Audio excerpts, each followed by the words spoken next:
Under the harsh glow of supermarket lights, a young mother stood frozen before the baby formula shelf. Her wallet held only crumpled bills, her children clung to her side, and she quietly put the can back. The cashier looked away, the security guard pretended not to notice. But one man did. David, a wealthy businessman, found himself staring at a moment no amount of success had prepared him for. Before we dive in, drop a comment with where you're watching from, and don't forget to subscribe for more stories like this. Let's begin. The supermarket bustled with early September noise, carts squeaking, children whining, voices echoing under fluorescent lights. Rachel stood in front of the baby formula shelf, her infant tucked against her chest, her little daughter tugging at her sleeve. She picked up a can, studied the price, then slowly shook her head. Her wallet held only a few wrinkled bills. With a trembling sigh, she placed the formula back. For her, it wasn't just milk, it was the weight of every sleepless night and unpaid bill pressing down at once. No one around noticed, too busy with their own lists. But David did. A man in a tailored dark suit, mid-40s, paused mid-stride. He had come for bottled water, but now his gaze fixed on the mother's silent struggle. He didn't know her name, but something inside him whispered, "Don't walk away." Rachel pushed her cart slowly, choosing the bare minimum. A loaf of bread, a few bruised apples, one pack of diapers after too much hesitation. Every item seemed like a battle. David followed at a distance, pretending to study shelves, but his eyes kept drifting back to her. He noticed how she avoided the center aisles filled with luxuries, sticking only to essentials.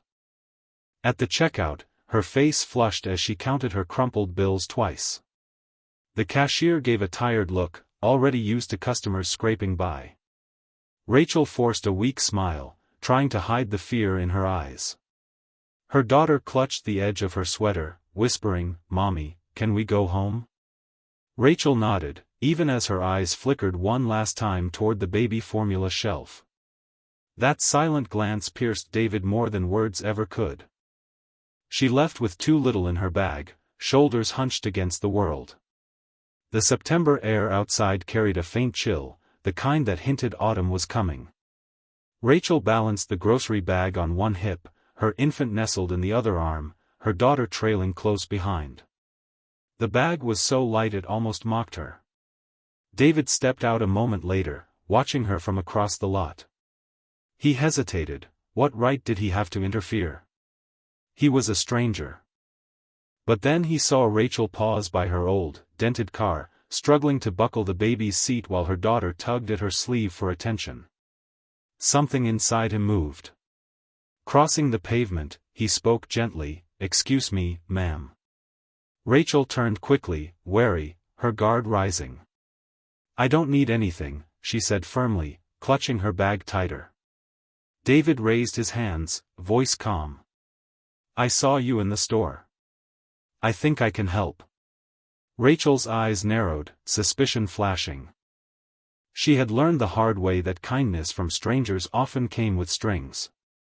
"I don't take charity," she said, shifting the baby higher in her arms. David nodded slowly, his tone steady. "I'm not here to pity you. I just noticed you put the formula back. No child should go without." Her throat tightened, shame and pride colliding. "You don't know me," she whispered. "You don't know what I've been through." David paused, then spoke quietly, "You're right. I don't. But I know what it feels like to see someone hurting and walk away, and regret it forever." Something in his voice made her falter. Without waiting for her reply, he lifted a bag he had carried out from the store, formula, diapers, and more groceries than she had dared to buy. He held it out, his eyes gentle. "Please. Just let me do this one thing." Rachel's grip on her grocery bag tightened. For a long moment, she stood frozen between pride and desperation. The baby stirred restlessly, letting out a faint cry, and her daughter looked up at her with wide, tired eyes. That was what finally broke her. Rachel's shoulders slumped. Slowly, she reached out and took the bag from David's hands. "Thank you," she whispered, her voice trembling. "I don't even know your name." "David," he said simply, offering a small, reassuring smile. "And you don't owe me anything." Tears stung her eyes as she tucked the formula into the car beside the other groceries. For the first time in weeks, she felt a weight lift. "It's just hard to accept help," she admitted, almost to herself. David nodded, his voice calm. "The strongest people are usually the ones carrying the heaviest loads. Sometimes, letting someone else help isn't weakness, it's survival." Rachel glanced at him, startled by the sincerity in his tone. She hadn't expected that kind of understanding from a man in a suit. Rachel thought the moment would end there, that he'd hand her the bag and disappear back into his world. But David lingered, his expression thoughtful. "If it's all right, could I give you my number? In case you ever need anything else." Her guard rose again. "Why would you do that? You don't even know me." David hesitated, then answered honestly. "Because sometimes life puts people in front of us for a reason. And maybe this is mine." Rachel studied him. The expensive watch on his wrist, the car parked a few rows down, everything about him screamed wealth, a life far removed from hers. And yet, there was no arrogance in his eyes, only sincerity. She tucked his card into her pocket without a word. It felt strange, almost dangerous, to trust. But as she strapped her baby into the car seat, Rachel realized she wasn't carrying just groceries anymore. For the first time since her husband's death, she was carrying a flicker of hope. For several days, Rachel tried to convince herself she would never use the card. Pride pushed her to keep going on her own. She worked a late shift at a diner, came home past midnight, then rose before dawn to clean houses. Exhaustion clung to her like a second skin.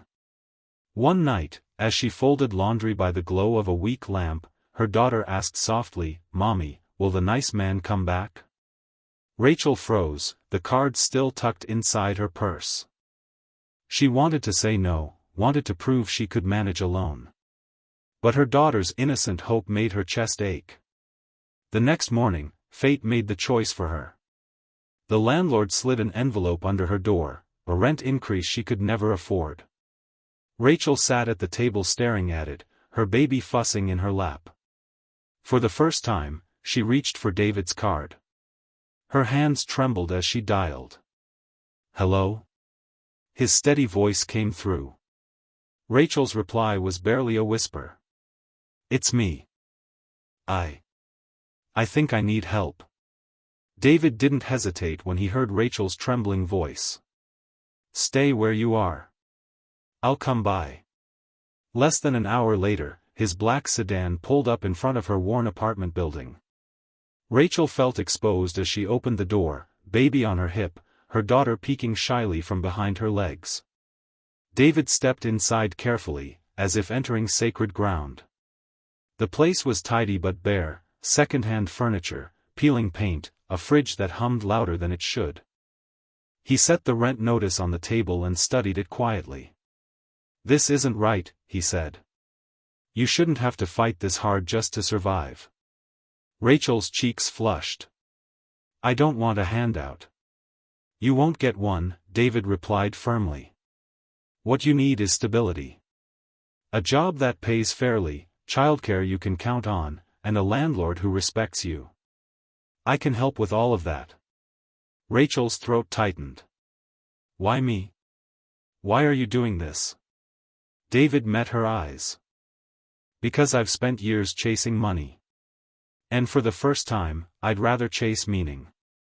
At first, Rachel resisted. "People don't just hand out jobs," she said, suspicion edging her voice. David smiled faintly. "I don't hand them out. I offer them to people who deserve a chance." Within a week, he arranged an interview at one of his companies, an administrative role with steady hours and fair pay. Rachel nearly backed out twice, convinced she'd fail. But David encouraged her, reminding her of the strength he had already seen. She went, nervous but determined, and walked out with the job. Childcare followed. David quietly covered the cost of a trusted daycare, easing the weight from her shoulders. Her daughter, once shy and withdrawn, began laughing again, bringing home finger paint drawings that covered the fridge. Her baby thrived on full bottles and steady sleep. Rachel still battled guilt for accepting so much, but every time she tried to thank David, he waved it off. "Don't thank me. Just keep moving forward. That's all the repayment I want." For the first time in months, Rachel began to believe in tomorrow. As Rachel settled into her new job, her confidence slowly returned. She no longer avoided mirrors. Her smile came easier, and her laugh no longer felt borrowed from the past. Each evening, she came home with stories to share with her children, about kind coworkers, about the pride of earning an honest paycheck that actually stretched far enough. But David was changing too.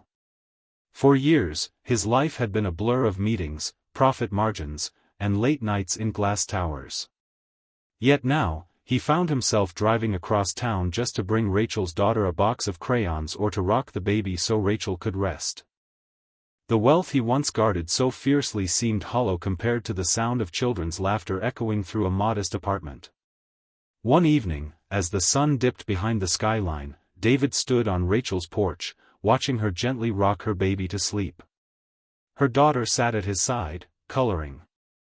In that quiet, David felt something he hadn't in years: peace.